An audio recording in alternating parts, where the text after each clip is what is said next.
Thank you. Good morning. காலை வணக்கம். Brother Mano, I love money. That's why I'm not an elder in my church. Okay. Also, Brother John, I'm not against standing up and singing because before I came to theology, I was music major. And they always say you need to stand up to sing for the diaphragm. And especially after Idli, you had to stand up to sing. really, எழுந்து நின்று பாடுவதற்கு நான் எதிரி அல்ல. பொதுவாக music படிக்கிறவங்க சொல்லுவாங்க, பாடும்போது எழுந்து நின்று நாம் பாடும்போது நல்ல விதத்திலே பாட முடியும். குறிப்பாக இட்லி மாதிரி ஒரு உணவெல்லாம் சாப்பிட்டு வரும்போது எழுந்து நின்று பாடுவது உடலுக்கும் நன்மை பயக்கும். I love my mom, but she doesn't know how to make idli. You can throw them and knock the birds down. தாயரை மிக பிடிக்கும், ஆனால் அவர்கள் செய்கிற இட்லியை பிடிக்காது. அதை தூக்கி எறிந்தால் எதை வேணாலும் வடித்து கொண்டு விடலாம் அதை வைத்து. Just don't tell her, she's with the Lord. ஆண்டவரோடு இருக்கிறார்கள். Well, it has been a joy for me to study Mark's Gospel with you. உங்களோடு கூட சேர்ந்து இந்த மார்க்கு சுவிசேஷத்தை படிப்பதிலே நான் மிக மகிழ்ச்சி அடைகிறேன். I haven't told the pastors, but I wrote them a note where I mentioned that last 6 years after COVID, it has been a dry season in my spiritual life. கோவிட்டுக்கு பின்பாக இந்த 6 வருடங்களில் வந்து பார்த்தீங்க அப்படின்னா அவருடைய ஆவிக்குரிய வாழ்விலே அநேக ஒரு மாதிரி ஒரு வறண்ட ஒரு சூழல் நிலவியது. But coming here, I feel revived.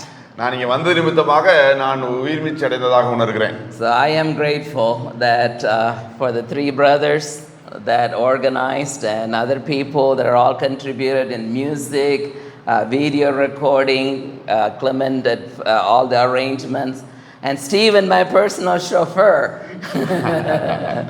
அவரே இந்த நாளிலே இங்கே வரவும் அருமையான போதகர்கள் மற்றும் இங்கே இசைக்கிறவங்க, ரெக்கார்ட் பண்ணுறவங்க, அவர்கள் ஸ்டீவன் பிரதர், இப்படி ஒவ்வொருவரும் பல்வேறு காரியங்களிலே இதை ஒருங்கிணைத்திருப்பதிலே எனக்கு மிக மகிழ்ச்சி. உங்களை எல்லாம் சந்திப்பதிலே ஆனந்தம். Every semester I tell my students, they are the reason I am there, and without them, they are the customers. Without them, I won't have a job. பொதுவாக என்னுடைய மாணவர்களை பார்த்து நான் ஒவ்வொரு வருடமும் அவரிடத்தில் பேசும்போது நான் சொல்வேன், நீங்கள் தான் என்னுடைய வேலைக்கு உத்தரவாதம் அளிக்கிறீர்கள். ஏனென்றால் உங்களைப் போல ஒரு மாணவர் இல்லை என்றால் எனக்கு போதிக்கிற பணி இருக்காது என்று சொல்வேன். The same way, without you, we won't have a conference. அதே போலவே நீங்கள் இல்லாவிட்டால் இப்படிப்பட்டதான முகாம் நடத்துவது என்பது சாத்தியமில்லை. So I am thankful. உங்களுக்கு நாங்கள் நன்றி செலுத்துகிறோம். Of course, we are happy for John Mark who wrote the book. யோவான் மார்க்குக்காக நாம் ஆண்டவருக்கு நன்றி செலுத்த வேண்டும். அவர் இந்த சுவிசேஷத்தை நமக்கு எழுதி தந்திருக்கிறார். Because without him we won't have a book to study. Okay, அவர் ஜான் மார்க் இல்லை என்றால் நமக்கு ஒருவேளை இந்த புத்தகம் நமக்கு கிடைத்திருக்காது. The latter part of today's passage, which is chapter 14 on, is the passion, and you all very well know that story. 14ஆம் அதிகாரம் இருந்து நாம் அறிந்திருக்கிற வண்ணமாக இயேசு கிறிஸ்துவுடைய பாடுகளின் நாட்கள் அதையெல்லாம் நாம் அதிகமாக கேள்விப்பட்டிருப்போம். So I won't spend a lot of time in that, but I will spend on chapter 13 and beginning part of chapter 14 in a moment. அதனால இப்பொழுது 13ஆம் அதிகாரத்தையும் 14ஆம் அதிகாரத்துடைய முதல் பகுதியையும் நாம் கருத்தூன்றி நாம் கற்க இருக்கிறோம். So I may go a little over just to let you know. உங்களுக்கு அறிந்து கொள்ளும்படியாக நான் ஸ்லோவாக நான் சொல்கிறேன். And quick summary is that Mark is divided into 2 halves. இதுவரைக்கும் நம்ம பேசின காரியத்தை நாம் சுருக்கமாக சொல்லுவோமானால் mark சுவிசேஷமானது 2ஆக பிரிக்கப்பட்டிருக்கிறது. In the first half we are trying to figure out who is Jesus. முதல் பகுதியிலே இயேசு யார் என்பதை தெளிவுபட புரிந்து கொள்ளும்படியாக இங்கே மார்க் எழுதுகிறார். The second half is him going to the cross. இரண்டாவது பகுதியிலே இயேசு கிறிஸ்து சிலுவை நோக்கி செல்கிறார். His mission. தன்னுடைய ஊழியத்தை நிறைவேற்றும்படி செய்கிறார். He didn't come not only to heal people, he also came to do a mega picture, and the mega picture being he was trying to bring God's rule in this world, especially in salvation and also healing. நாம் அறிந்திருக்கிறவனமாக இயேசு கிறிஸ்து இந்த உலகத்துக்கு வந்ததுடைய மிக முக்கியமான நோக்கம் ஏதோ வியாதிகளை சுகமடித்து விட்டு போவதல்ல, மாறாக தேவனுடைய ராஜ்யத்தை இந்த உலகத்திலே ஸ்தாபிக்கும்படியாக, உலகம் முழுவதும் அதை செய்யும்படியாக அவர் வந்தார். So we heard that he is Messiah, அவர் மேசியா என்று நாம் கேள்விப்பட்டோம். Holy One of God, அவர் தேவனுடைய பரிசுத்தர், Son of God, அவர் தேவகுமாரன், Son of Man, அவர் மனுஷகுமாரன், Beloved Son, தேவனுக்கு பிரியமான குமாரன், and a whole bunch of other descriptions, அவரை பற்றி அநேக காரியங்களை நாம் இவ்வாறு கற்றுக்கொண்டோம். such as Jesus of Nazareth, நாசரேத்தூரிலிருந்து வந்த இயேசு, crazy fellow, ஒருவேளை அவருக்கு பைத்தியம் பிடித்த நபர் என்று மற்றவர்களால் கருதப்படும்படியாக அவருடைய நடவடிக்கைகள் இருந்ததை கூட நாம் பார்த்தோம். blasphemer, அவரை பார்த்து தூசணம் சொல்கிறவர் என்று சொன்னார்கள். right? So there are different groups of people trying to understand who Jesus is. இயேசு கிறிஸ்துவை பற்றி பல்வேறு விதமான நபர்கள் பல்வேறு விதமான பார்வைகளை கொண்டிருந்தார்கள். At the same time, we also saw there are different groups of people involved in the Gospel of Mark. அதே போலவே அநேக வேறுபட்ட கூட்டத்தினரை நாம் இந்த மார்க்கு சுவிசேஷத்தில் பார்க்கிறோம். There's the normal crowd. They are always around him, shoving and pushing and eating food with him. இயேசு கிறிஸ்துவோடு கூட எப்பொழுதும் சுற்றி தெரிந்ததான பொதுவான ஜனக்கூட்டம் இருந்தார்கள். அவர்கள் அவர் போசிக்கும் போது சாப்பிட்டார்கள், அவருடைய அற்புதங்களை அனுபவித்தார்கள், அவரோடு கூட அவர் பேசுவதை கேட்டுக்கொண்டிருந்தார்கள். இப்படி ஒரு திரள் கூட்டம் இருந்தனர். There were a lot of opposition groups like the high priest, the Pharisees, the Sadducees, the Herodians, and the lawyers and the scribes and the priests, a whole bunch of them. அதே போலவே அவருக்கு எதிராக அநேகர் இருந்தார்கள். நாம் அறிந்திருக்கிறோமாக பிரதான ஆசாரியனாக இருக்கட்டும் அல்லது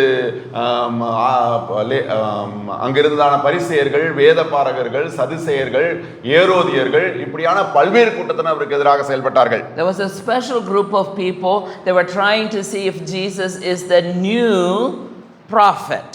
இயேசு கிறிஸ்து ஒரு புது தீர்க்கதரிசியாக இருப்பாரோ என்று கருதத்தக்கதான ஒரு சிறு கூட்டத்தினரும் இருந்தார்கள். The story started with Herod Antipas and ended up with Peter saying, "Yes, you are." ஏரோது அந்திப்பாவுடைய அந்த சம்பவத்திலிருந்து ஆரம்பித்து இயேசு கிறிஸ்துவை பார்த்து நீர் கிறிஸ்து என்று பேதுரு அறிக்கை செய்கிற அந்த சம்பவம் வரைக்குமாக அந்த காரியத்தை நாம் பார்த்தோம். And there's another very special group, the disciples. அதை காட்டிலும் மிக முக்கியமான ஒரு கூட்டத்தினர் இருந்தார்கள், அவர்கள் சீஷர்கள். They are half blind people. அவர்களுக்கு பாதி கண்கள் குருடாயிருந்தது, பாதிதான் திறந்திருந்தது. I'm not offending the blind people, I hope, but like if we have families and relatives, because I grew up in a blind school. Sir வளர்ந்தது வந்து பார்த்தீங்கன்னா ஒரு கண் பார்வையற்றவர்களுடைய முகாமில். அதனால நீங்கள் ஒருபோதும் அதை குறித்து வருத்தமடைய வேண்டாம், நான் அவர்களை குறைத்தெல்லாம் மதிப்பிடவில்லை. And even my mom became blind towards the end of her life. அவருடைய தாயார் அவருடைய மரண தருவாயிலே அவர்கள் கண்கள் பார்க்க முடியாத நிலைக்கு. But I'm talking about spiritual blindness. இங்கே நான் பேசிக் கொண்டிருப்பது ஆவிக்குரிய நிலையிலே பார்க்க முடியாத பார்வையற்றவர்களை. As soon as Jesus called them, they left everything and followed him. இயேசு கிறிஸ்து அழைத்தவுடனே தங்களுடைய எல்லாவற்றையும் விட்டுவிட்டு அவரை பின்தொடர்ந்தார்கள். Many things Jesus said they understood. Many things Jesus said they did not understand. இயேசு சொன்ன அநேக காரியங்கள் அவருக்கு புரிந்தது, இயேசுக்கு சொன்ன மேலும் அநேக காரியங்கள் அவருக்கு புரியாமல் போயிற்று. Parables, they had such a hard time understanding parables. இயேசு கிறிஸ்து சொன்ன உவமைகளை புரிந்து கொள்வதிலே அவருக்கு மிகப்பெரிய கடினமான நிலை இருந்தது, அவரால் புரிந்து கொள்ள முடியவில்லை. Even phrases like when Jesus said, "Beware of the yeast of the Pharisees," they thought, "Oh, Jesus is upset we didn't bring bread with us."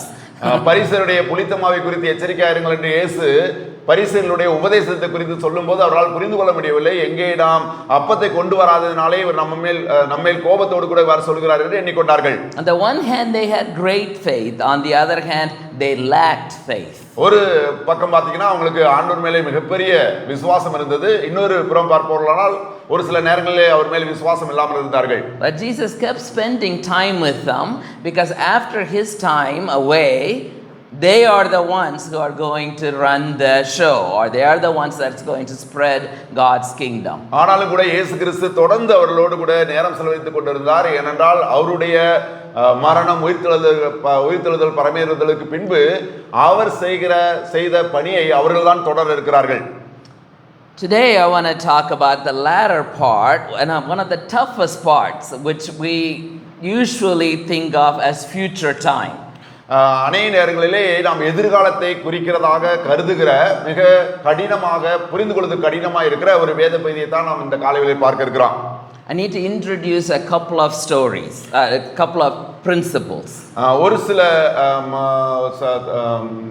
சத்தியங்களை அல்லது ஒரு சில காரியங்களை உங்களுக்கு நான் முகவரியாய் சொல்ல வேண்டும். In the Bible, sometimes there is a prophecy that would happen first time, and the same prophecy would happen a second time, and sometimes even a third time. வேதாகமத்திலே ஒரு சில தீர்க்க தரிசனங்கள் ஒரு முறை நிறைவேறும், பின்பு கொஞ்ச நாள் கழித்து இரண்டாம் முறையாக நிறைவேறும். அதே தீர்க்க தரிசனமானது பல நாட்கள் கழித்து மறுபடியும் மூன்றாம் முறை கூட நிறைவேறும். I give you one example. ஒரு உதாரணத்தை நான் சொல்கிறேன். During Christmas time, we read Isaiah 9 and say a woman will have a baby, 7 through 9. And a virgin shall have a baby, and we read that passage from Isaiah. ஏசாயாவிலே நாம் வாசிக்கிற வண்ணமாக ஒரு கன்னி உற்பத்தியாகி குமாரனை பெறுவாள், அவளுக்கு இயேசு அவருக்கு இம்மானுவேல் என்று பெயரிடுவார்கள் என்ற சம்பவங்களை எல்லாம் நீங்கள் ஏசாயா தீர்க்கதரிசி புத்தகத்திலே வாசித்திருப்பீர்கள். That story really happened at the time of Isaiah. ஏசாயா வாழ்ந்த நாட்களிலேயே அந்த சொன்ன தீர்க்க தரிசனம் நிறைவேறியது. Matter of fact, that little boy's name was Maher-shalal-hash-bash. அந்த பையனுடைய பெயர், அந்த ஏசாயுடைய மகன் பெயர் வேதாகமத்திலே பெரிய பெயர் நம்ம என்று சொல்வோம், மகர்-ஷலால்-ஹஸ்பாஸ் என்பது. Yeah, I tried to tell my wife that's the name I want to give my oldest son, and she said no way. அந்த பேரை தான் இவருடைய மூத்த மகனுக்கு கொடுக்க வேண்டும் என்ற ஒரு விரும்பினாராம். அவங்க மனைவி சொல்லிட்டாங்க, அதெல்லாம் நடக்காது என்று சொல்லிவிட்டார்கள். Maher-shalal-hash-bash. மகர்-ஷலால்-ஹஸ்பாஸ். Yeah. So at the time of Isaiah, that prophecy fulfilled. ஏசாயாவுடைய நாளிலே ஏசாயா சொன்ன தீர்க்கதரிசனம் அப்பொழுது நிறைவேறியது.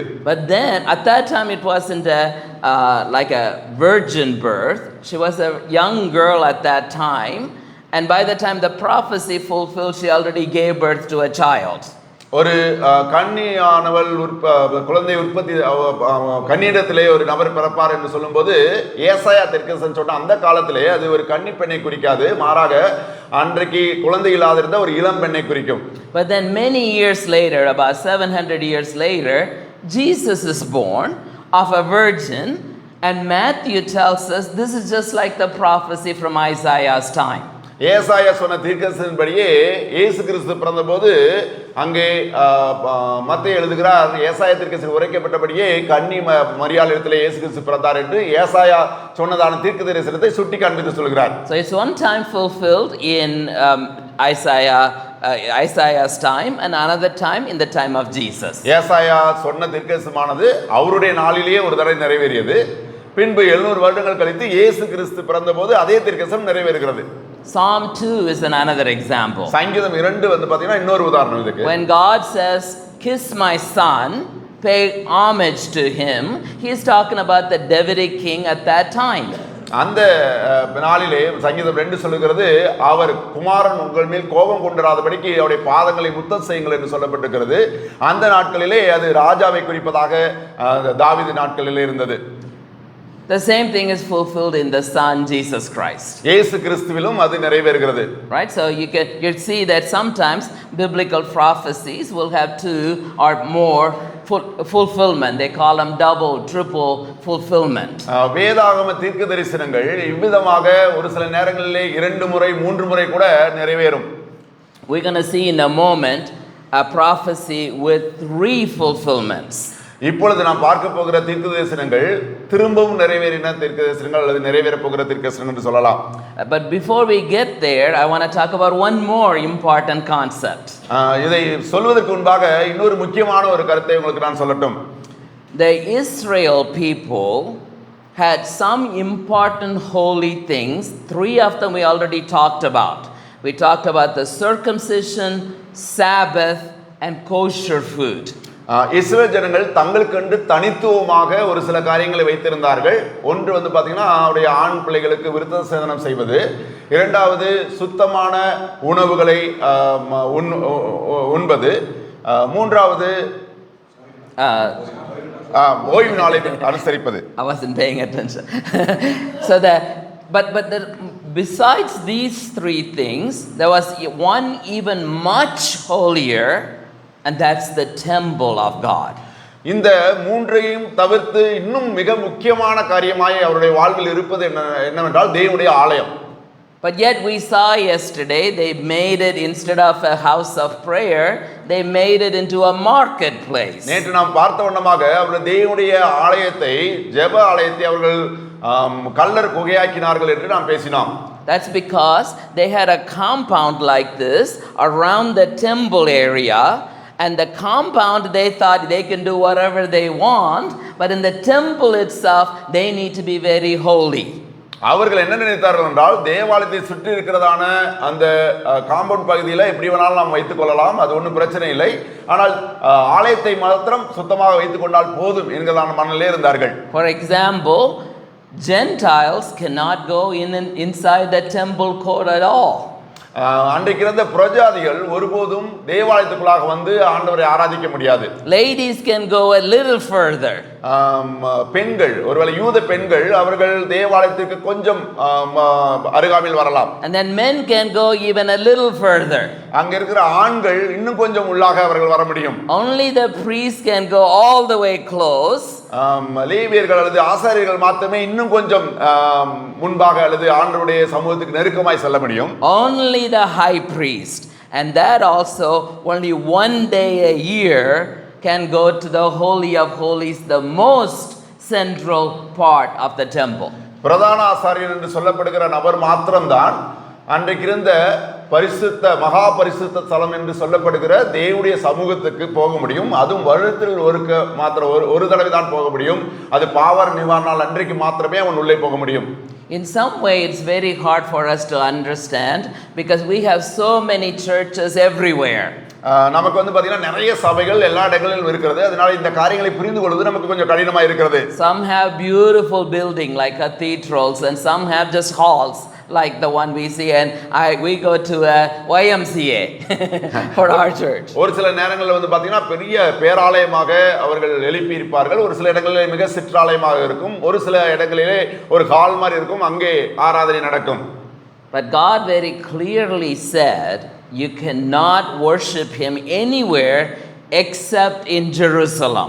ஆண்டவர் அவளுக்கு தெளிவாக சொல்லியிருந்தால், நீங்கள் உங்கள் இஷ்டத்திற்கு எங்கு வேண்டுமானாலும் ஆராதிக்க முடியாது. அந்த நாட்களிலே எருசலேமில் தான் அவரை ஆராதிக்க வேண்டும். Every family must go to Jerusalem to worship at least one time a year.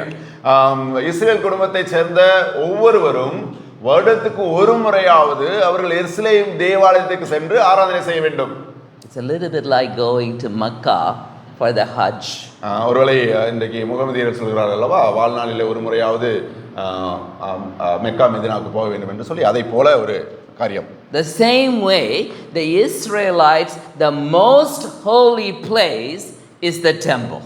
Israel ஜனங்களை பொறுத்த வரைக்கும் மிக பரிசுத்தமான ஒரு இடம் உண்டானால் அது எருசலேமில் இருக்கிறதான தேவாலயம். Sadly, that's the place every soldier wants to attack. அதுல சோகமான ஒரு காரியம் என்னவென்றால், எந்த ஒரு எதிரியும் முதலாவது அவர்கள் இஸ்ரேல் ஜனங்களை அல்லது இஸ்ரேல் ஜனங்களுடைய உடைமைகளை தாக்க வேண்டும் என்று யோசிப்பார்களானால் முதலாவது அவர்கள் தாக்க வரும்போது அவருடைய தேவாலயத்தை தான். So from the time of Solomon they had the temple. சாலமுடைய நாட்களில் இருந்து எருசலேமில் அவர்களுக்கு தேவாலயம் இருந்தது. When the Babylonians captured, they destroyed the temple.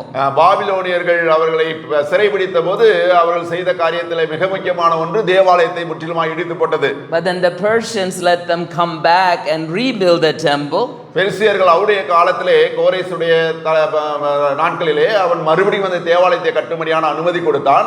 அவர்கள் மறுபடியும் கட்டினார்கள். Then when the Greeks came, they attacked the temple. கிரேக்கர்கள் வந்தபோது அவர்கள் தேவாலயத்தை அவர்கள் தாக்கினார்கள். There was an evil man who even offered a pig on the altar in the temple. ஒரு மோசமான ஒரு ராஜா இருந்தான். அவன் என்ன செய்தான் என்றால், பன்றியை தேவனுடைய ஆலயத்திலே பலிபீடத்திலே பலியிட்டான். And then 3 years later they cleansed the temple. மறுபடியும் 3 வருடங்கள் கழித்து அதை மறுபடியும் சுத்திகரிப்பு செய்தார்கள். And then Romans came. They defiled the temple. பின்பு ரோமர்கள் வந்தார்கள், அவர்களும் அதை தீட்டுப்படுத்தினார்கள். See, they knew, the enemies knew, the way to hurt Israel is to attack the temple. அவருடைய எதிராளிகளுக்கு நன்றாய் தெரியும் இவங்களை மனதளவில் காயப்படுத்தணும் அப்படின்னா இவங்களுடைய தேவாலயத்தை தாக்கினால் போதும் என்று அவர்களுக்கு தெரியும். So Jesus is going to give an analogy. There's going to be two temples destroyed, but one temple would be resurrected and the other temple will not be for a very long time. இங்கே இயேசு கிறிஸ்து ஒரு வரைபடம் போல ஒரு காரியத்தை அவர்களுக்கு சொல்ல விரும்புகிறார். 2 தேவாலயங்கள் இருந்தது. அதில் ஒரு தேவாலயம் மறுபடியுமாக எழுப்பப்பட்டது, மற்றொரு தேவாலயம் பல காலங்களாக அது அப்படியே விடப்பட்டது. We know this from other gospels, this imagery, when he said, destroy this temple and in 3 days I will rebuild it. இயேசு கிறிஸ்து உருவகமாக ஒரு முறை சொன்னது உங்களுக்கு ஞாபகம் இருக்கும். இந்த தேவாலயத்தை இடித்து போடுங்கள், நான் அதை 3 நாளிலே எழுப்புவேன் என்று சொன்னார். Mark doesn't bring the illustration, but he shows in life of Jesus. Mark இயேசு கிறிஸ்து தன்னுடைய சரீரத்தை குறித்து அவ்வாறு பேசினார் என்று சொல்லி இந்த காரியத்தை அவர் தன்னுடைய சுவிசேஷத்தில் குறிப்பிடவில்லை, ஆனால் அதனை இங்கே விளக்குகிறவராய் இருக்கிறார். Because by the time Mark is writing the letter, everyone is aware that the church is the new temple of God. Mark இந்த சுவிசேஷத்தை எழுதுகிற அந்த நாளிலே தேவனுடைய திருச்சபையானது இன்றைக்கு தேவாலயத்துக்கு மாற்றாக மாறி இருக்கிறது என்பதை அங்கிருந்த கிறிஸ்தவர்கள் அறிந்திருந்தார்கள். The old temple is still standing there, but Jesus had told them there's a time coming and the old temple is going to be destroyed, and they know that it hasn't happened yet, but they already saw another temple destroyed and resurrected. இங்கே இயேசு கிறிஸ்து எருசலேம் தேவாலயம் இன்னும் நின்று கொண்டுதான் இருக்கிறது. இந்த சுவிசேஷம் எழுதப்படும் போது இந்த தேவாலயம் இடிக்கப்பட போகிறது என்பதை இயேசு கிறிஸ்து சொல்லுகிற அதே நேரத்திலே இன்னொரு தேவாலயம், அது இயேசு கிறிஸ்துடைய சரீரம், அது கல்வாரி சிலுவையிலே மரித்து அல்லது இடிக்கப்பட்டு மறுபடியும் அது உயிரோடு கூட எழும்ப போகிறது என்பதை இங்கே சொல்ல போகிறார். Okay, keep that in mind as we go through this passage. இந்த பார்வையை ஒருவேளை இந்த வேத பகுதியை நாம் படிக்கும்போது மனதில் கொண்டு படிக்க வேண்டும். Jesus was leaving the temple and the disciples said, "Look, teacher, what massive stones that palace has, the temple has, and what a magnificent building it is." 13ஆம் அதிகாரத்திலே முதல் வசனத்தில் அவர் சொல்கிறார், தேவாலயத்தை விட்டு புறப்படும் போது அவருடைய சீஷரில் ஒருவன் அவரை நோக்கி, போதகரே, இதோ இந்த கல்லுகள் எப்படிப்பட்டது, இந்த கட்டடங்கள் எப்படிப்பட்டது பாரும் என்றார்கள். There is a rock in the basement of the temple even now, in the foundation of the temple now, and whenever we go there they say it's one of the largest man cut stone, something like 28 tons.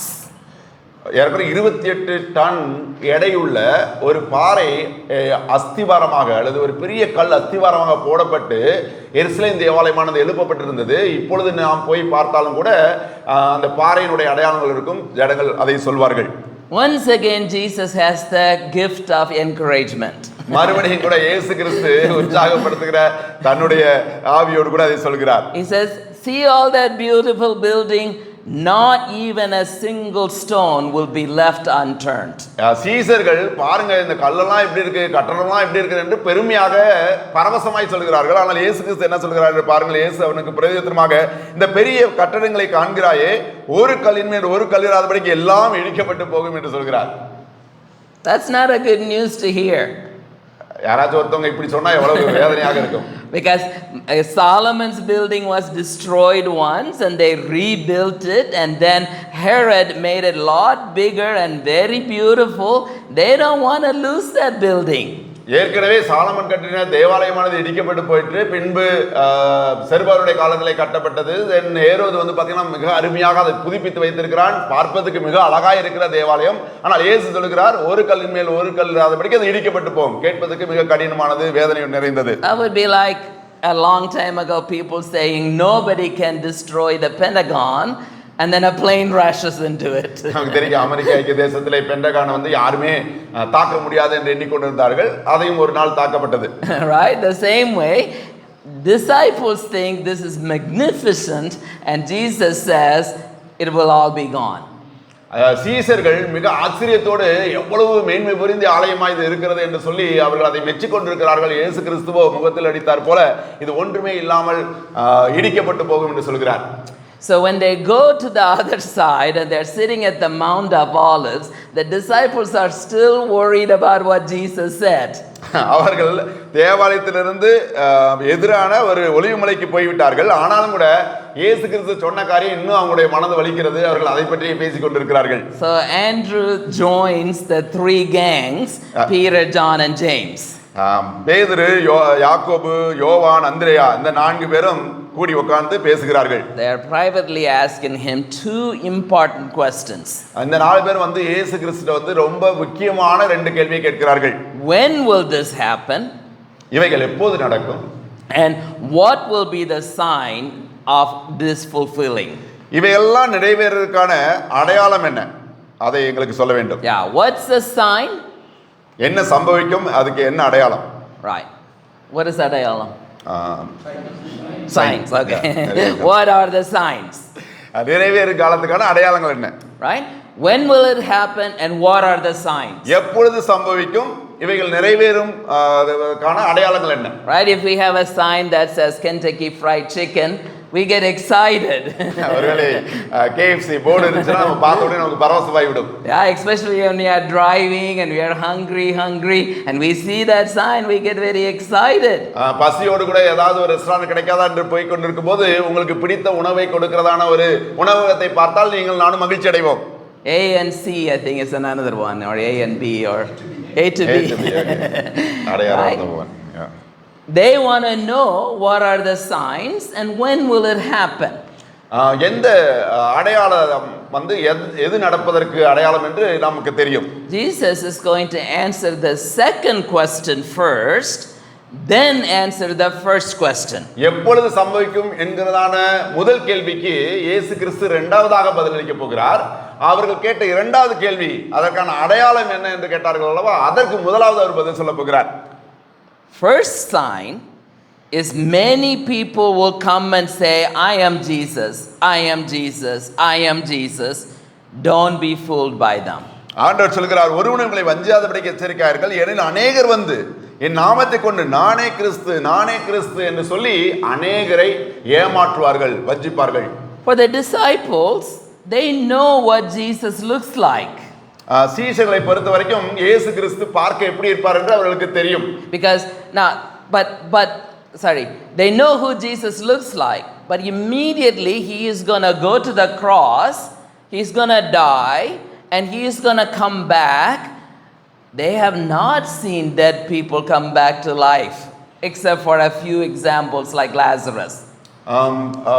உயிர்த்தெழுந்த பின்பாக ஒரு நபர் எவ்வாறு இருப்பார் என்று, குறிப்பாக இயேசு எவ்வாறு இருப்பார் என்று அவர்களுக்கு தெரியாது. ஏனென்றால் இயேசு இப்பொழுது பார்க்கிறார்கள், ஆனால் அவர் மரித்து அடக்கமாட்டு உயிரோடு கூட எழுந்து வரும்போது எப்படி இருப்பார் என்று அவர்களுக்கு தெரியாது. So when he comes back, he would show them his arms and his side and his legs and say, this is me. You see the wounds in my hands. Stick your fingers in it if you want.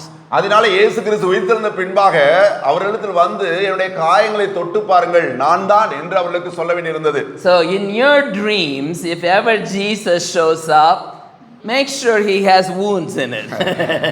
உங்களுடைய கனவிலே இயேசு தோன்றினார் என்று நீங்கள் எண்ணிக்கொண்டிருப்பீர்களானால், அவ்வாறு தோன்றுவாரானால் தயவு செய்து அவருடைய காயத்தை கேளுங்கள், என்றால் அவருடைய காயங்கள் தான் அவர் உண்மையான இயேசுவா என்று உங்களுக்கு சொல்லும். Yeah, be a little bit like Thomas and say, I'm not going to believe you till I stick my finger into your side. உம்முடைய காயத்தை தொட்டு பார்த்தால் ஒழிய நான் நம்ப போவதில்லை என்று ஒரு சில நேரத்தில் தோமாவை போல இருப்பது நல்லதுதான். Because disciples are so confused at this point, and when the trial begins, they are going to run away. And there are going to be people claiming, I am Jesus, I am Jesus, I am Jesus. And Jesus did not want them to be fooled by those people. When they show I am Jesus, or when they say I am Jesus, they need to ask them, show us your wounds. ஒருவேளை இயேசு கிறிஸ்து அவர்களை விட்டு கடந்து சென்று அங்கே சிலுவையில் அறையப்பட்டு மரித்து அடக்கணப்பட்டு உயிரோடு கூட எழுந்து வரும்போது அநேகர் வந்து நான் தான் இயேசு என்று அவர்களை குழப்பக்கூடும். அவர்கள் உண்மையான இயேசுவை அறிந்து கொள்ள வேண்டுமானால் காயங்களை காண வேண்டும். Then there's going to be a whole bunch of other signs like wars and rumors of wars, the earthquakes and famines, all kinds of bad things going to happen, but that is still not the full sign. யுத்தங்களையும் செய்திகளையும் அவர்கள் கேள்விப்படுவார்கள். ஆனாலும் கூட அது முடிவுக்கான முழுமையான அடையாளமாக இராது. Then there will be another set of signs where they are handed over to the people, councils and kings and rulers and synagogues and flogged. In other words, they will go through persecutions, but that is still not the sign. That's still not the real thing. That's just a whole bunch of signs. அது மாத்திரமல்லாமல் மற்றும் அநேக அடையாளங்கள் நடக்கும். என்னவென்றால் அவர்களை ஆலோசனை சங்கங்களுக்கு ஒப்பு கொடுப்பார்கள், ஜெபங்களில் அடிக்கப்படுவார்கள், அவர்கள் அநேகருக்கு முன்பாக நீதி விசாரணை செய்யப்படுவார்கள். ஆனாலும் கூட முடிவுக்கான முழுமையான அடையாளமாக அது இருக்காது. Brothers will rise against brothers, sisters will rise against sisters, fathers against children, children against fathers. It would go on and on and on. They are still the sign for the KFC, not the KFC. சகோதரன் சகோதரனையும் சகப்பன் பிள்ளைகளையும் மரணத்துக்கு ஒப்பு கொடுப்பார்கள். இப்படியாக பல்வேறு விதமான அடையாளங்கள் நடக்கும். KFC போல தெரியும், ஆனால் அது உண்மையான KFC இல்லை என்பதை போல, கிறிஸ்துவை போல அல்லது முடிவு நாட்களை போல இவைகள் எல்லாம் தெரியும், ஆனால் அவைகள் முடிவு நாட்கள் அல்ல. There is a store in America called Buc-ee's. Buc-ee's என்று சொல்லி ஒரு ஸ்டோர் இருக்கிறது. That's the only store I know that has a Buc-ee's sign, and it would say something like 127 miles away. Buc-ee's stores போட்டு கீழே அந்த கடையை நீங்கள் அடைவதற்கு 127 கிலோமீட்டர் டிராவல் பண்ண வேண்டும் என்று சொல்லியிருக்கோம். That's a long ways to go. ஏதோ அடுத்த தெருவில் இருக்கிற மாதிரி ஒரு அட்வர்டைஸ்மெண்ட், ஆனா அது இருக்கிறது என்னமோ 120 கிலோமீட்டர் தள்ளி. It's like saying if you really want Buc-ee's, you had to go all the way to Madurai. அது என்ன சொல்றதுலாக்க அவங்களுடைய ப்ராடக்ட் நீ வாங்கணும் அல்லது பொருளை வாங்கணும் அவங்க கடையிலனா நீங்க மதுரை வரைக்கும் டிராவல் பண்ணணும் என்று சொல்வதை போல. And surprisingly some people actually travel that far because they are committed to Buc-ee's. Buc-ee's என்கறாங்க அந்த கடையில தான் நாங்க வாங்குவோம்னு ஒரு சிலர் இருக்கிறவங்க என்ன பண்ணுவாங்கன்னா அவ்வளவு தூரம் போகணுமேன்னு கவலைப்பட மாட்டாங்க. கவலைப்படாம அவ்வளவு தூரம் போய் அங்க தான் வாங்குவாங்க. There's going to be a lot more disaster, but there's a crucial one that happens, which is in verse 14. It says abomination that causes desolation will stand in the holy of holies.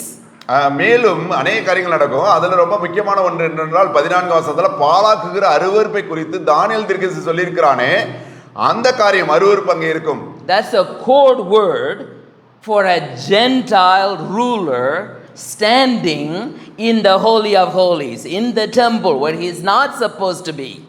நீங்கள் அவன் இருக்கக்கூடாத இடத்திலே ஒரு யூத மதத்தை சேராத அல்லது ஒரு புறஜாதியான் அங்கே தீட்டுப்படுத்துகிற பணியை செய்வான். அதை அவன் செய்யக்கூடாது, ஆனால் அப்படி ஒன்று நடக்கும் என்று சொல்கிறார். And people will run and say, mountains fall on us, mountains hide us. It's going to be a terrible, frightening time, but yet it is only the sign. ஜனங்கள் பாறைகளையும் மலைகளையும் பார்த்து எங்களை மூடிக்கொள்ளுங்கள் என்று கெஞ்சுவார்கள். இவையெல்லாம் பார்ப்பதற்கே அல்லது கேட்பதற்கே அதிர்ச்சி ஊட்டுகிறதான சம்பவங்களாக தெரிகிறது. ஆனாலும் கூட இவைகள் முடிவுக்கான முழுமையான அடையாளம் இல்லை. It's going to be a horrible time for the pregnant ladies and ladies who are breastfeeding their babies. பால் கொடுக்கிறவர்களுக்கு அல்லது கர்ப்பவதியாய் இருக்கிறவர்களுக்கு அது மோசமான நாட்களாக இருக்கும். Now you can imagine the disciples getting so upset. Why did we ask for these signs? ஏன்னா இந்த அடையாளத்தெல்லாம் கேட்டோம்னு சொல்லி அவர் நினைக்கத்தக்கதாக இயேசு கிறிஸ்து அநேக அடையாளங்களை சொல்லிக் கொண்டிருக்கிறார். அது எல்லாமே பதவியைப்பை உண்டாக்குகிறதா இருக்கிறது. But God gives a little hope. Because of the elect people, this pain would not be too long. It would be cut short. தேவனால் தெரிந்து கொள்ளப்பட்டவர் நிமித்தமாக இந்த உபத்திரவமானது தொடர்ந்து கொண்டே இருக்காது. அது ஒரு நாளிலே முடிவுக்கு வந்துவிடும். Now that's a good news. அது ஒரு நல்ல செய்தி. Okay? Now you have all these passages in front of you and you have heard lots of interpretation and you probably have gone to even prophecy seminars. But what I want to point out is that three kind of fulfillment that happens in here. இந்த வேத பகுதியை குறித்து பல்வேறு விதமான பிரசங்கங்களையும் விளக்க உரைகளையும் நீங்கள் கேட்டிருப்பீர்கள். இதை பற்றிய ப்ராஃபஸி செமினார் கூட நீங்கள் போயிருக்கக்கூடும். ஆனால் இதை குறித்ததான 3 முக்கியமான விளக்கங்கள் உங்களுக்கு நான் சொல்ல விரும்புகிறேன். There will be sun and moon and all darkened and all of that goes in the list. வானத்து நட்சத்திரங்கள் விழும், வானத்தில் உள்ள சத்தங்களும் அரைக்கப்படும், மிகப்பெரிய சூரியன் அந்தகாரப்படும், சந்திரன் ஒளியக்கூடாதிருக்கும், இப்படிப்பட்டதான அடையாளங்களை பற்றி பேசுகிறது. The first fulfillment, actually it's the second one, but it's the easiest one to spot. இது ஒரு இரண்டாவது அடையாளம் என்று சொல்லலாம். இதை நீங்க ஈஸியாக அடையாளம் கண்டு கொள்ளலாம். Jesus made this prophecy about AD 33. இயேசு கிறிஸ்து இந்த தீர்க்க தரிசனத்தை கிபி 33 போல சொல்கிறார். And about 35 years from then, அந்த நாளில் தொடங்கி ஏறக்குறைய 35 வருடங்கள் கழித்து, within the time of all the disciples except for James who died and Judas who took his life. யூதாஸ் காரியத்தை இறந்து போனான்னு நமக்கு தெரியும். யாக்கோபு வந்து மிக ஊழியத்தின் ஆரம்ப நாட்களில் இறந்து போனாரு. மற்ற சீஷர்கள் உயிரோடு இருக்கிற அந்த நாட்களிலேயே there will be a big war in Jerusalem. எருசலேமிலே ஒரு மிகப்பெரிய யுத்தம் உண்டானது. They were peace with Rome for over 100 years. ஏறக்குறைய 100 வருடங்களுக்கு மேலாக ரோம பேரரசோடு கூட அவர்கள் சமாதானத்தோடு இருந்தார்கள். But they were tired of the Roman rule and they decided to fight against the Roman rule. ரோம அரசாட்சியின் கீழ் இனி வாழ்ந்தது போதும் என்று முடிவெடுத்து அதற்கு எதிராக அவர்கள் யுத்தங்களை ஆரம்பித்தார்கள். There were all kinds of pain, all the way starting from Galilee down to Jerusalem, all kinds of war, all kinds of rumors of war. எங்கு பார்த்தாலும் கலிலேயா தொடங்கி யூதேயா வரைக்கும் எங்கு பார்த்தாலும் யுத்தங்களின் செய்திகள், யுத்தங்கள் அங்கங்கு நடக்கிறதை கேள்விப்பட்டார்கள். Rome is vicious. It doesn't like rebellion. அவங்களுக்கு வந்து பாத்தீங்கன்னா சொன்னதை கேட்டுட்டு அமைதியா இருக்கவங்கள தான் ரோம அரசாட்சிக்கு பிடிக்கும். இந்த மாதிரி முரட்டாட்டம் பண்றவங்கள அவங்களுக்கு பிடிக்காது. Rome was powerful compared to Jerusalem.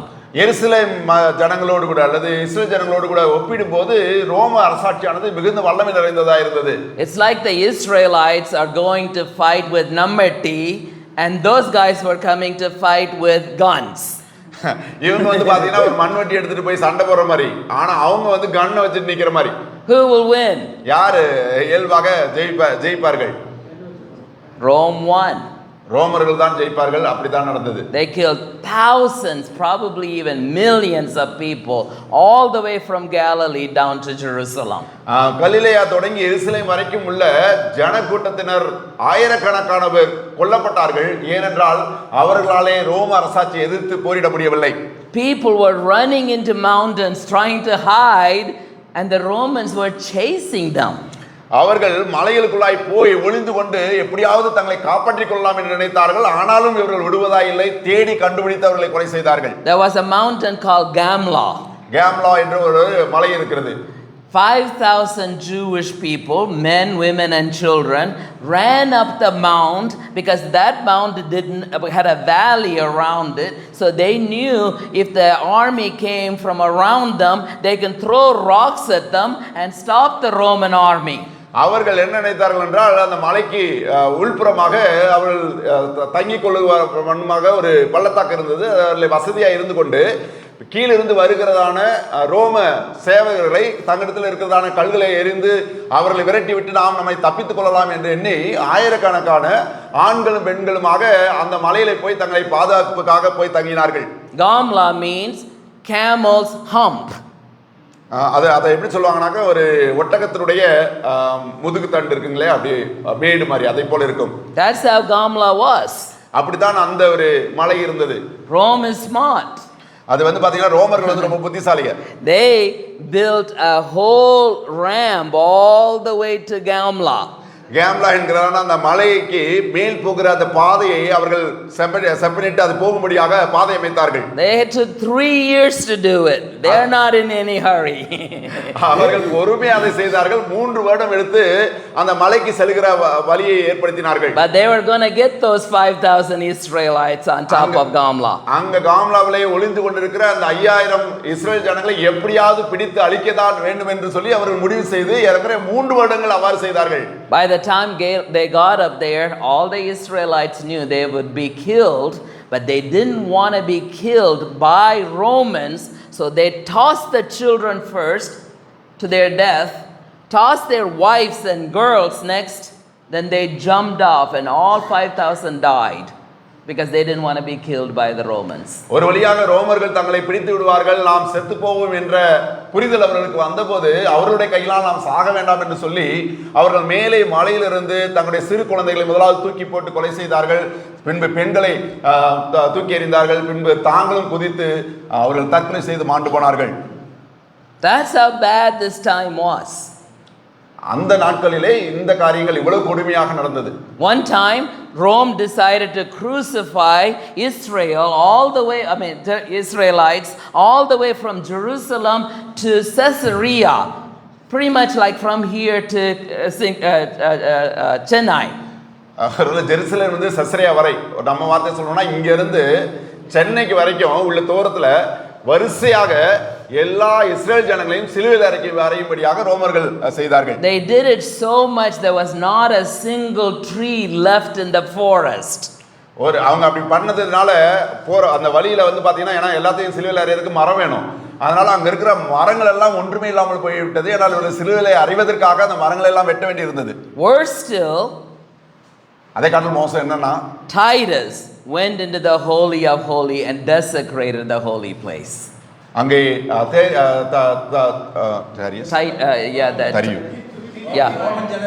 Roman general Roman general வந்து பாத்தீங்க அப்படின்னாக்கா அவன் வந்து Titus went all the way into the holy of holy and desecrated it. அவன் போய் அந்த மகா பரிசுத்த ஸ்தலம் என்று சொல்கிறோம் அல்லவா, அது வரைக்கும் உள்ளே சென்று அதை தீட்டுப்படுத்தினான். He urinated there. அங்க போய் பாத்தீங்கன்னாக்கா சிறுநீர் கழித்தார்கள். I was trying to be polite, but I think is that evil, desolation of isolation person? இங்கே சொல்லப்பட்டிருக்கிறது அல்லவா, அந்த நாட்களிலே பாழாக்குகிற அருவருப்பு உண்டாயிருக்கும் என்று சொல்லி அது அந்த நாட்களிலே நடந்தது. And when he came out, he destroyed the whole temple. அவன் வெளியே வந்த பின்பு அந்த தேவாலயத்தை அவன் ஒன்றுமில்லாமல் ஆக்கி போட்டான். To the point not even a stone left unturned. சொன்ன வண்ணமாக ஒரு கல்லின் மேல் ஒரு கல் இல்லாதபடிக்கு ஒன்றுமில்லாமல் அது போயிற்று.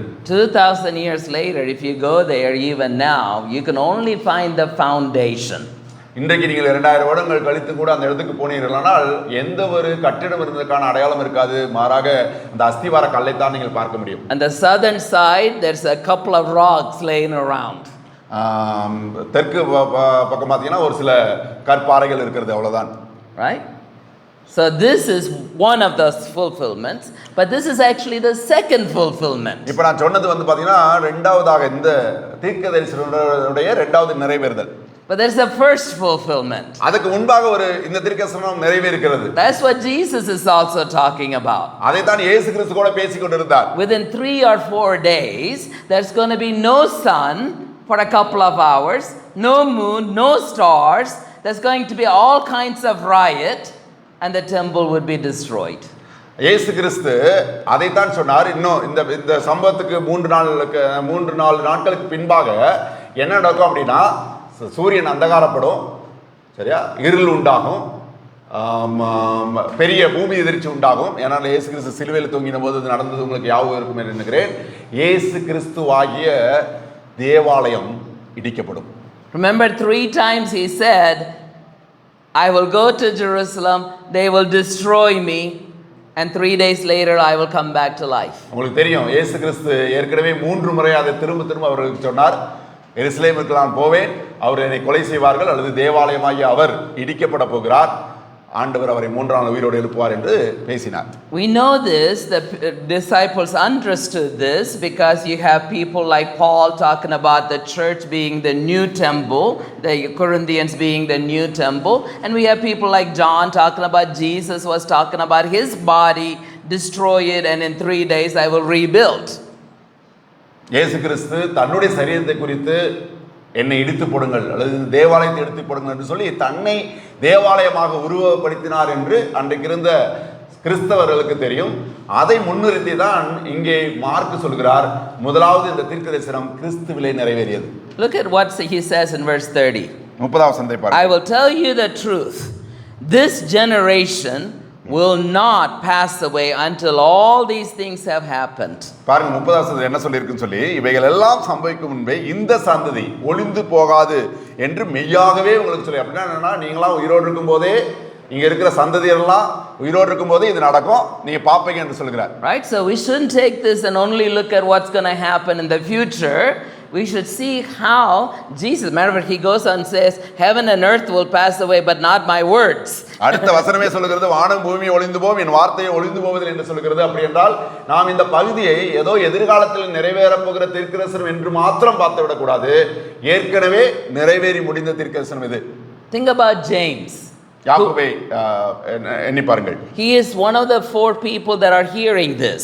இதை கேட்டு கொண்டிருக்கிறதிலே ஒரு நபர் தான் யாக்கோபு. அவன் மிக குறுகிய காலத்தில் இறந்து போனார். He didn't get to see the temple destroyed. தேவாலயம் அல்லது அங்க இருந்ததான எருசலேம் தேவாலயம் இடிக்கப்படுவதை அவர் கண்ணால் பார்க்கவில்லை. ஏனென்றால் அதுக்கு முன்னால் மரித்து போனார். Think about Peter. பேதுரு எண்ணி பாருங்கள். He didn't get to see the temple destroyed.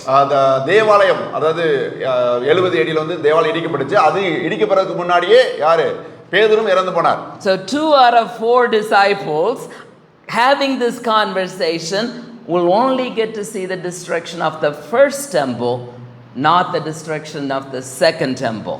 பாருங்க, இதுல சொல்லியிருக்கு, இந்த சந்ததி ஒளிந்து போகாது என்று சொல்லியிருக்கிறது. இந்த கேள்வியை கேட்டுக்கொண்டதுல 2 பேரு அந்த தேவாலயம் இடிக்கப்படுறதுக்கு முன்னாடியே மரித்து போனவர்கள். அப்படி என்றால் இந்த வார்த்தை முதலாவது தீர்க்கதரிசன நிறைவேறுதலோடு கூட சம்பந்தப்பட்டிருக்கிறது. Do you understand what I'm saying? நான் சொல்றது உங்களுக்கு புரியுது என்று நினைக்கிறேன். Right? So the very first temple that's destroyed is Jesus.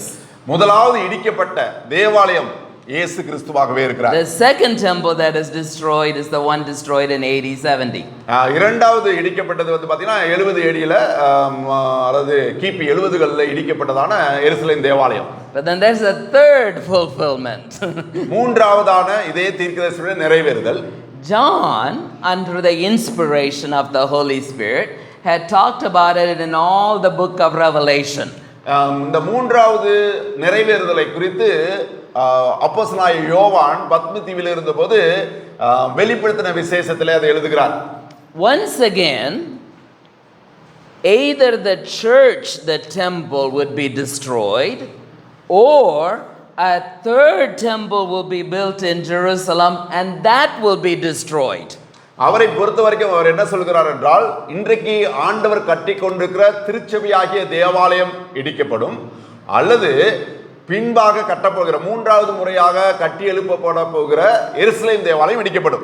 So some scholars say it's the church that's going to be destroyed again. சில வேத ஆராய்ச்சியாளர் என்ன சொல்கிறார் என்றால், இன்றைக்கு ஆண்டவர் கட்டி கொண்டிருக்கிற அவருடைய தேவாலயமாகிய சபையானது இடிக்கப்படும், அல்லது சபை இடிக்கப்படும் என்று சொல்கிறார்கள். But some other scholars say Jerusalem is going to be rebuilt. இன்னும் ஒரு சிலர் என்ன சொல்கிறார்கள் என்றால், எருசலேம் தேவாலயம் மறுபடியும் கட்டப்படும். At this time there is a problem. இந்த நேரத்தில் அதுல ஒரு பிரச்சனை இருக்கிறது. There is a Islamic mosque where the temple used to be. இப்ப இருக்கிற இடத்துல வந்து பாத்தீங்கன்னா இஸ்லாமிக் மாஸ்க் இருக்கிறது. Right? Imagine trying to destroy that. அவர்கள் அதை இடிக்க முயற்சித்தால் என்ன நடக்கும் என்று யோசித்து பாருங்கள். That would be Third World War. மூன்றாவது உலக போர் நடக்கும். Right? So the rabbis have another idea. They're thinking possibly they will put the new temple outside of Jerusalem in the old Jerusalem, David's place.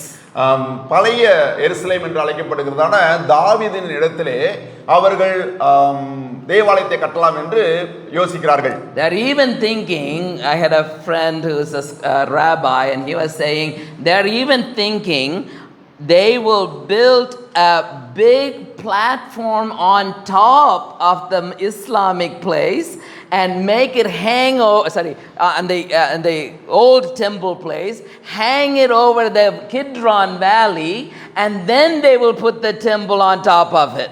அவர்கள் என்ன யோசித்துக் கொண்டிருக்கிறார்கள் என்றால், அந்த இஸ்லாமிய மாஸ்க் இருக்கிறதுல அதனுடைய தலைமுகட்டு வரைக்கும் அஸ்திவாரத்தை உயர்த்தி அதற்கு மேலாக தேவாலயத்தை கட்டலாம் என்று அவர் யோசிக்கிறார்கள்.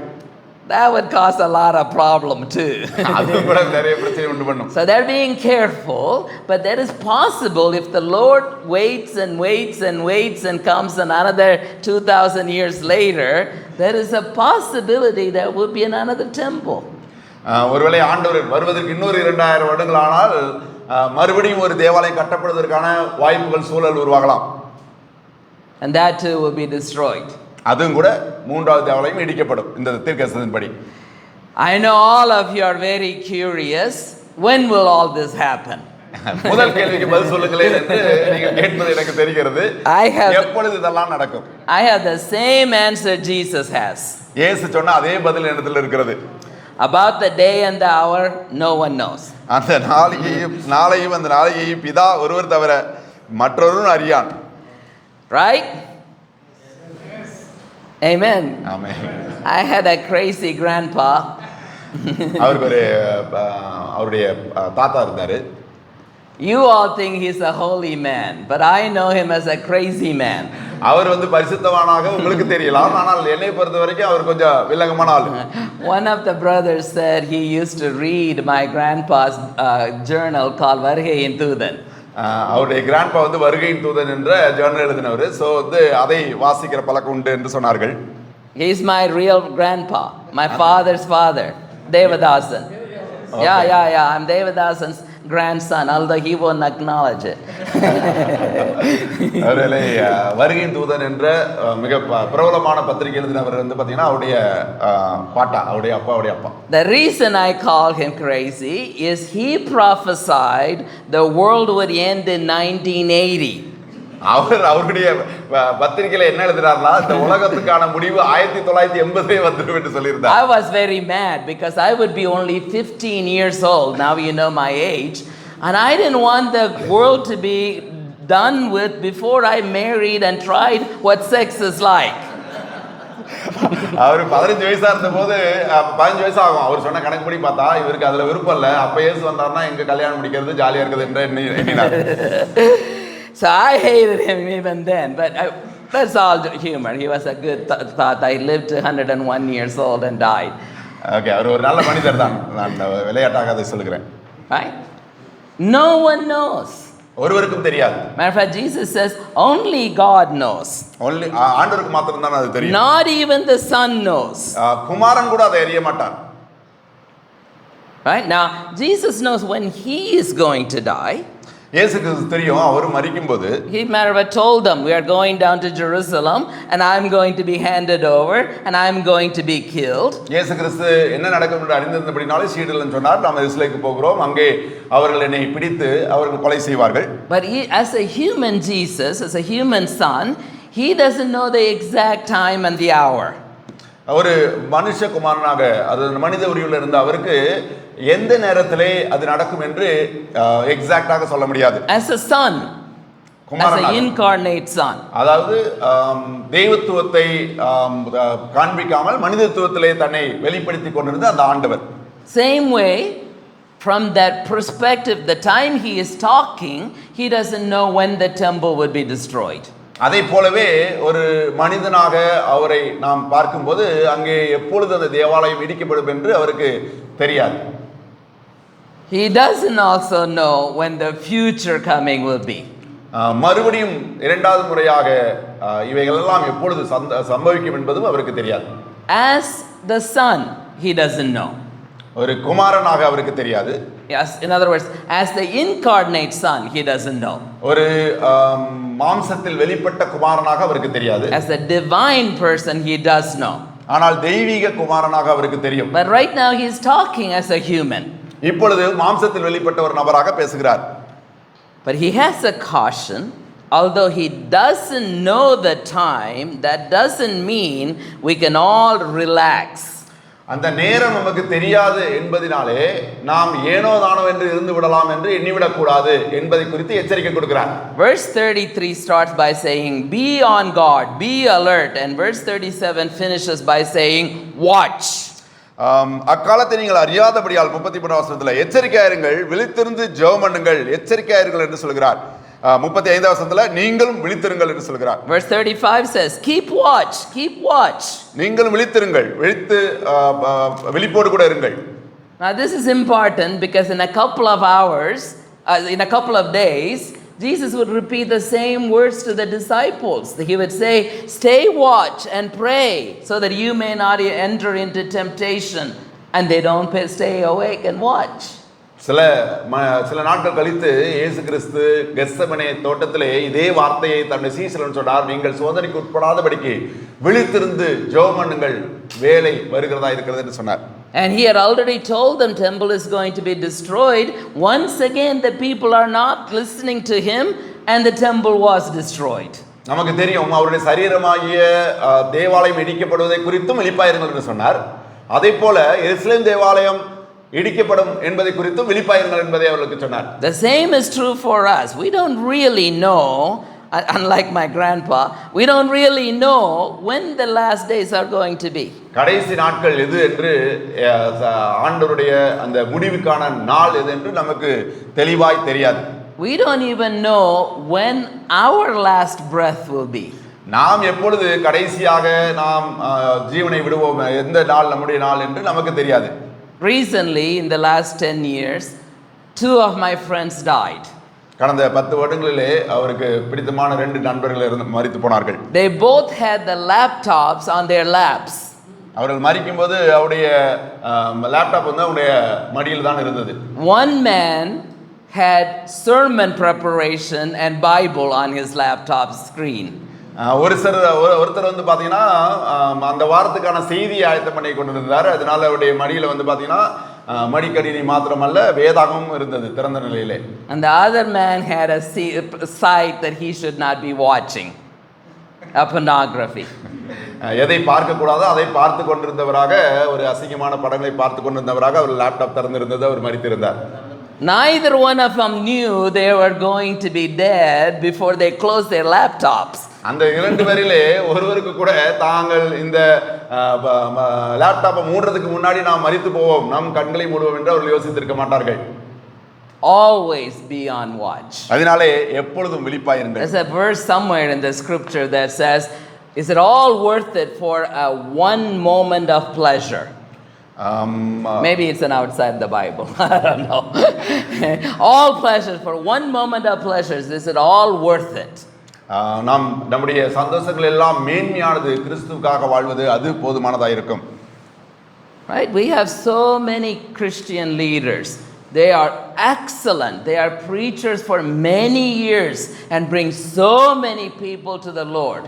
But then they make one mistake and that's the end of their ministry and their testimony. நமக்கு தெரியும் மிகச்சிறந்த பிரசங்கியார்கள், மிகப்பெரிய ஊழியங்களை செய்தவர்கள், ஆண்டவருக்காக அநேகரை ஆயத்தம் பண்ணினவர்கள், அவர்கள் செய்த ஒரு சிறு தவறானது அந்த ஊழியத்தை முற்றிலுமாக ஒன்றுமில்லாததாய் மாற்றிவிடும். Always be on watch. அதனால எப்பொழுது விழிப்புணர்வாக இருங்கள். Now, that's all I'm going to say about chapter 13, and I'm sure you have a lot of questions. 13ஆம் அதிகாரத்தை பொறுத்த வரைக்கும் இவ்வளவுதான் சொல்ல விரும்புகிறேன். உங்களுக்கு அதிலே அநேக கேள்விகள் இருக்கக்கூடும் என்று நினைக்கிறேன். That's why you have all these pastors to torment for. நீங்கள் மற்றவங்களை நீங்க தொந்தரவு பண்ணணும் அப்படின்னா அதற்காகவே போதகர்கள் இருக்கிறார்கள், நீங்கள் அவர்களை பிடித்துக் கொள்ளுங்கள். But I want to say a little bit more and maybe take 10 minutes and then we will go on our picture break and then tea break. ஒரு 10 நிமிஷத்துல நம்ம முடித்துவிட்டு நம்முடைய காரியங்களை தொடருவோம். There's a silent group in the Gospel of Mark. இந்த mark சுவிசேஷத்துல வந்து பாத்தீங்கன்னா ரொம்ப அமைதியான ஒரு கூட்டத்தினர் இருக்கிறார்கள். This is the group with the greatest faith. இந்த கூட்டத்தினர் வந்து பாத்தீங்கன்னா மிக மேன்மையான விசுவாசத்தை வைத்தவர்கள். One person has a daughter and she is a Syrophoenician lady. She is fighting with a rabbi that calls her a dog, and as a result, she gets her healing for her daughter. சீரோபேனிக்கையா தேசத்தை சேர்ந்த ஒரு பெண்மணி இயேசு கிறிஸ்துவினாலே நாய் என்று அழைக்கப்பட்ட போது கூட தன்னுடைய விசுவாசத்தை விட்டுவிடாமல் தன்னுடைய மகள் பிசாசு பிடியிலிருந்து விடுவிக்க வேண்டும் என்று கெஞ்சினாள். அவள் அந்த விசுவாச நிமித்தமாக தன்னுடைய மகளை சுகமாக பெற்றுக்கொண்டாள். There's another person. மற்றொரு நபர். Yeah, I forgot who I was going to talk about. There's a couple of them to talk about. But there's another person that has 12 years of constant bleeding and considered an untouchable. She wades through men and touches Jesus with her faith. இன்னொரு பெண்மணி இருந்தால் ஒரு 12 வருடங்களாக இடைவிடாத இரத்தப்போக்கினாலே வேதனைப்பட்ட நபர். அவர் இயேசுவுடைய வஸ்திரத்தின் ஓரத்தை தொட்டால் நான் சொஸ்தமாவேன் என்று சொல்லி கூட்டத்தின் ஊடாக வந்து அவருடைய வஸ்திரத்தின் ஓரத்தை தொட்டு தேவ வல்லமையினாலே சுகத்தை பெற்றுக்கொண்ட நபர். There's another person has another blood issue or some kind of fever and secretly stay in home, but then there's a guest and the guest heals her and she immediately gets up and serves him. அங்கே இன்னொரு வயதான பெண்மணி இருக்கிறாள். அவளுக்கு அறியப்படாத ஒரு காய்ச்சல் அல்லது பெண்களுக்கு குறித்தான பிரச்சனை இருந்திருக்க கூடும். அவளும் கூட மறைந்து இருக்கிறாள். ஆனால் அங்கே விருந்தினராக வந்த இயேசு அவர் மேலே விசுவாசம் வைத்தபோது அவர் அந்த பெண்மணிக்கு அவர் சுகம் கொடுக்கிறார். Who is that secret group? யார் இந்த ரகசிய கூட்டத்தார்? Women. எல்லாரும் பெண்கள். Women. பெண்கள். They all through the gospel, they are sprinkled like salt through the gospel and they always have faith. நீங்கள் இந்த மார்க்கு சுவிசேஷம் முழுவதும் நாம் பயணம் செய்யும் போது ஆங்காங்கே தெளித்ததை போல அங்கே பெண்களை நீங்கள் பார்க்கிறோம். அவர்கள் எல்லோரும் இயேசு கிறிஸ்து மேலே அளவு கடங்காத விசுவாசத்தை வைத்திருக்கிறார்கள். There is this interesting Hebrew story. And the Hebrew story is this. When Moses was up in the mountain and Aaron made the golden calf, you remember that?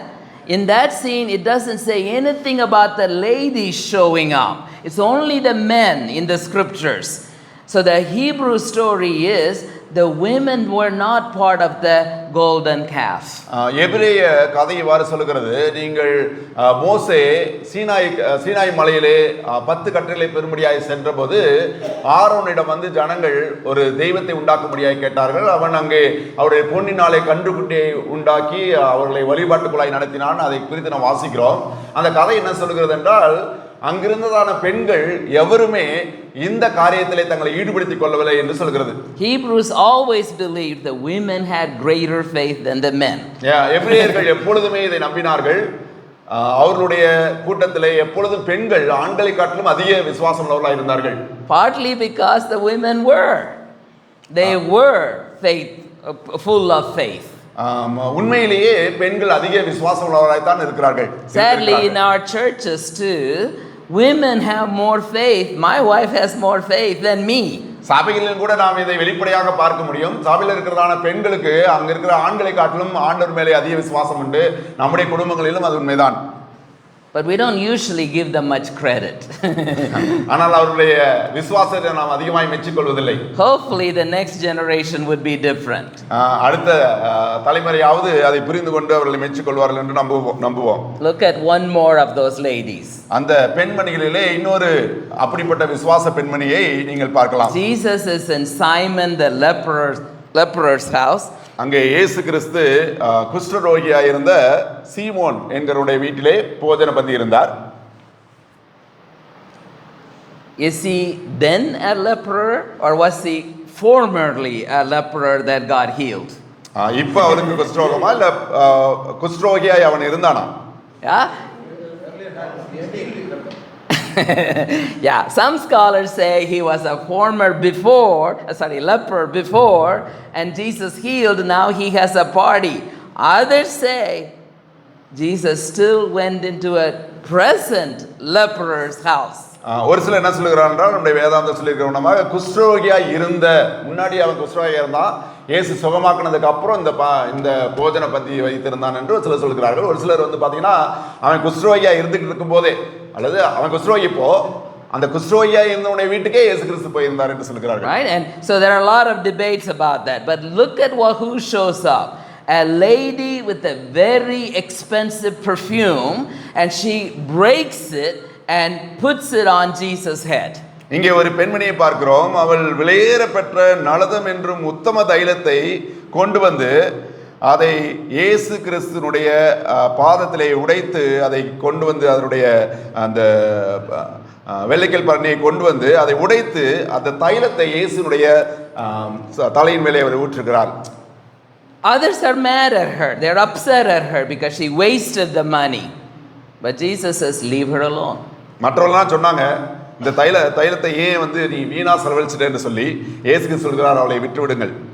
He says to her, she had prepared me for burial, and wherever the gospel is preached, her words would also be preached. 8 வசனம் 9 சொல்கிறாள், இவள் தன்னால் என்றதை செய்தால் நான் அடக்கம் பண்ணப்படுவதற்கு எத்தனமாக ஏதுவாக என் சரீரத்தில் தைலம் பூச முந்திக் கொண்டால் இந்த சுவிசேஷம் உலகத்தில் எங்கெங்கெல்லாம் பிரசங்கிக்கப்படுமோ அங்கெல்லாம் இவளை நினைப்பதற்காக இவள் செய்ததும் சொல்லப்படும் என்று சொன்னார். On the one hand, it simply means the gospel would be preached, and along with the gospel preached, we will talk about her story.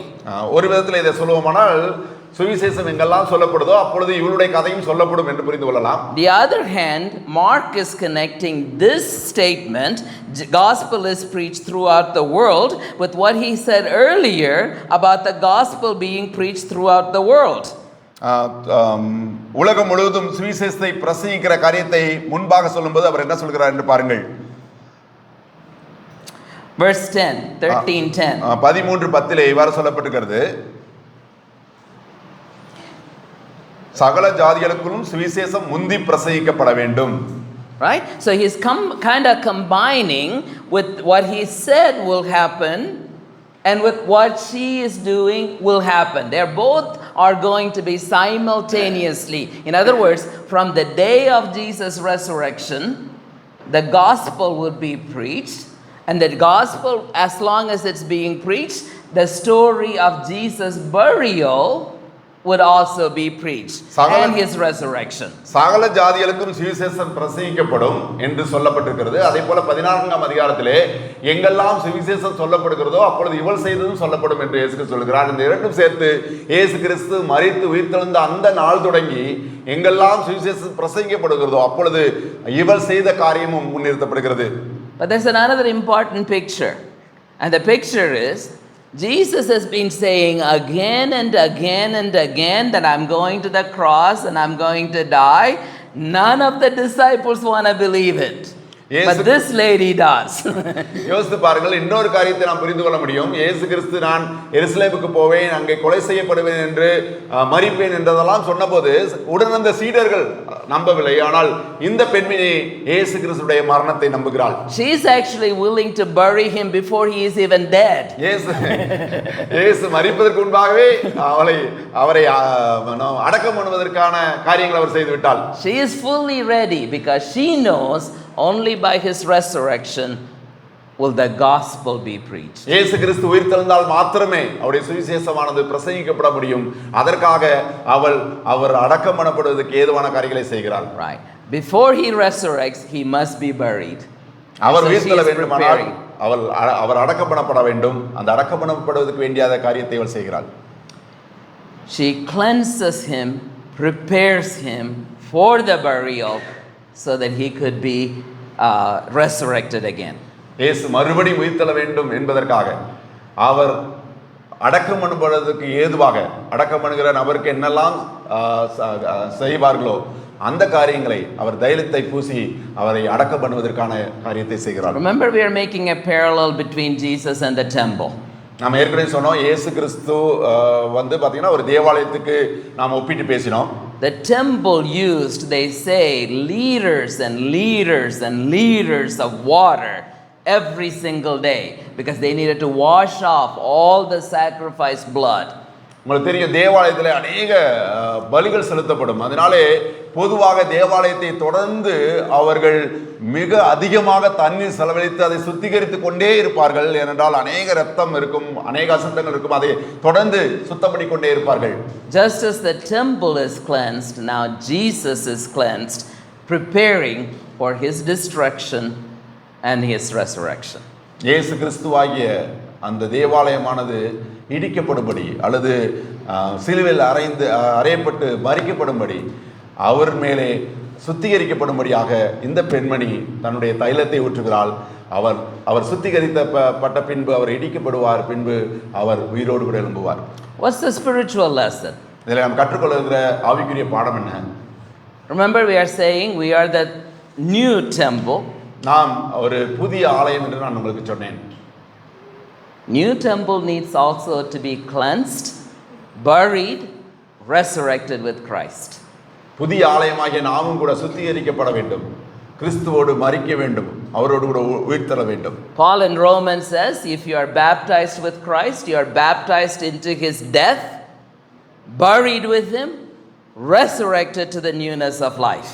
நாம் அறிந்திருக்கிறோமாக ரோமர் 6ஆம் அதிகாரத்திலே பவுல் சொல்லும்போது சொல்கிறார், கிறிஸ்துவுடனே கூட நீங்களும் நானும் அவருடைய ஞானஸ்நானத்தோட அவருடைய மரணத்தினாலே நாம் ஞானஸ்நானம் பண்ணப்பட்டோம், அவரோடு மரித்தோம், அவரோடு அடக்கம் பண்ணப்பட்டோம், அவரோடு கூட எழுப்பப்பட்டிருக்கிறோம் என்று சொல்கிறார். Peter says baptism is not about the washing of the dirt from the outside of the body, but it's the cleansing of the conscience. அங்கே பேதுரு சொல்லும்போது சொல்கிறார், வெளிப்படையான அல்லது வெளியே இருக்கிறதான அசுத்தத்தை சுத்திகரிப்பதல்ல, மாறாக செத்த கிரியைகளால நம்மை சுத்திகரிப்பது தான் உண்மையான சுத்திகரிப்பு. We don't know when the Lord Jesus is going to come back again. இயேசு கிறிஸ்து மறுபடியும் எப்பொழுது வரப்போகிறார் என்று நமக்கு தெரியாது. But we need to be clean and be watchful. நாம் தொடர்ந்து நம்மை சுத்திகரித்துக் கொண்டவர்களாக நாம் விழிப்போடு இருக்கும்படியாக அழைக்கப்படுகிறோம். It could happen anytime. அது எப்பொழுது வேணாலும் நடக்கலாம். Thank you. Thanks.